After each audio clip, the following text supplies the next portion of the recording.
Welcome to Lavanya's life style. ఎప్పటిలాగే ఈరోజు కూడా ఒక మంచి వీడియోతో మీ ముందుకు వచ్చేసానండి. 2024లో అసలు మాఘమాసం మనకు ఎప్పటి నుండి ఎప్పటి వరకు ప్రారంభం, అలాగే మాఘపు ఆదివారాలు మనకి ఎన్ని వచ్చాయి, ఇక ఈరోజు ఈ వీడియోలో తెలుసుకోబోతున్నామండి. మీరు లావణ్యాస్ లైఫ్ స్టైల్ ఛానల్ని ఇప్పుడే విజిట్ చేసినట్టయితే తప్పకుండా లావణ్యాస్ లైఫ్ స్టైల్ ఛానల్ని సబ్స్క్రైబ్ చేసుకోండి. ఇక మాఘమాసం ప్రారంభం వివరాలు చూసేద్దాం. మాఘమాసం ప్రారంభం డేట్స్ 10th ఫిబ్రవరి మనకి శనివారం రోజున మాఘమాసం ప్రారంభమై ఆదివారం 10th మార్చ్న మనకు మాఘమాసం ముగుస్తోంది. ఇక మాఘపు ఆదివారాలు ఎన్ని వచ్చాయి అంటే మాఘపు ఆదివారాలు పూర్తిగా 5 మాఘపు ఆదివారాలు వచ్చాయి.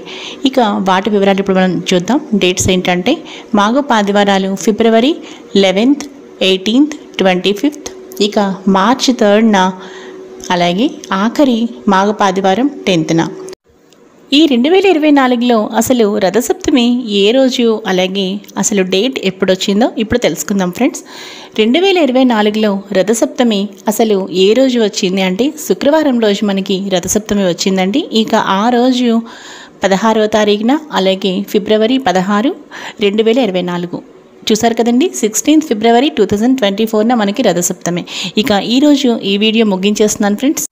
ఈ వీడియో మీ అందరికీ బాగా నచ్చింది అనుకుంటున్నాను. ఈ వీడియో మీకు బాగా నచ్చితే లైక్ చేయండి, షేర్ చేయండి, అలాగే లావణ్యాస్ లైఫ్ స్టైల్ ఛానల్ని సబ్స్క్రైబ్ చేయడం మాత్రం మర్చిపోకండి. మరో మంచి వీడియోతో కలుస్తాను. Keep on watching Lavanya's life style.